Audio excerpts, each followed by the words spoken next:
Ouverture de la cérémonie du 8 mai. Discours, monsieur le maire.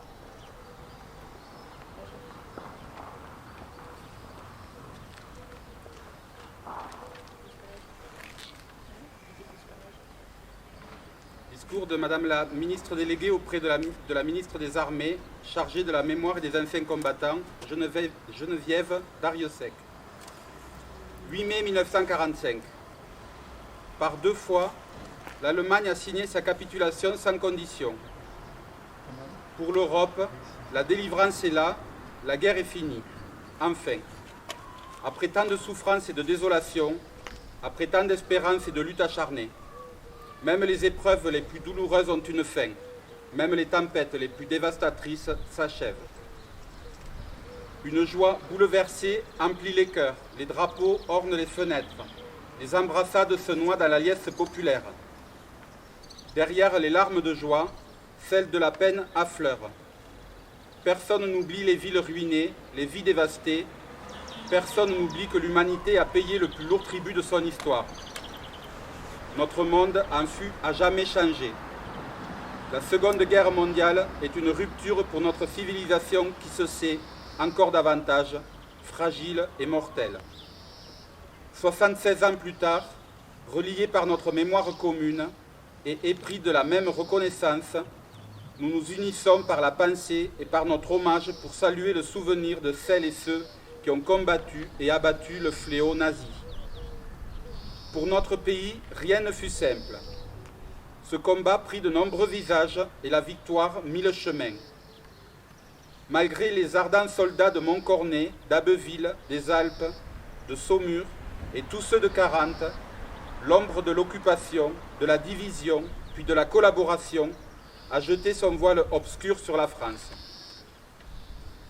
Il y a 80 ans, en 1941, les flambeaux de la résistance brillaient déjà.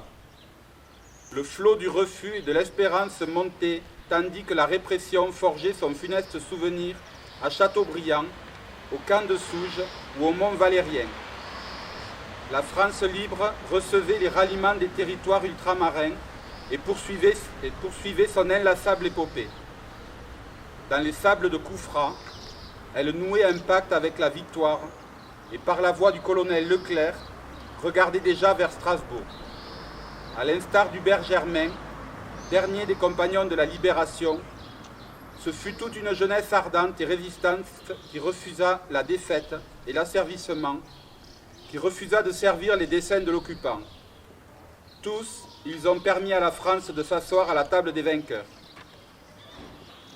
Cela fut rendu possible par le combat acharné des armées françaises et des armées alliées, par les forces françaises libres qui jamais ne cessèrent la lutte, par le dévouement des résistants de l'intérieur, par chaque Française et Français qui a refusé l'abaissement de la France et la négation de ses valeurs. Notre gratitude demeure indéfectible. Entendons les mots de Malraux, un monde sans espoir est irrespirable.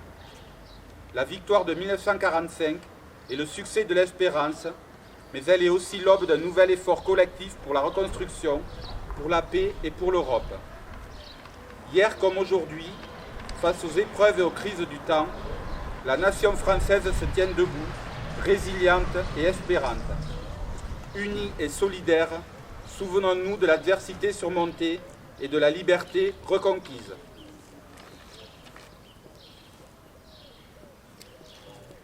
Dépôt de gerbe.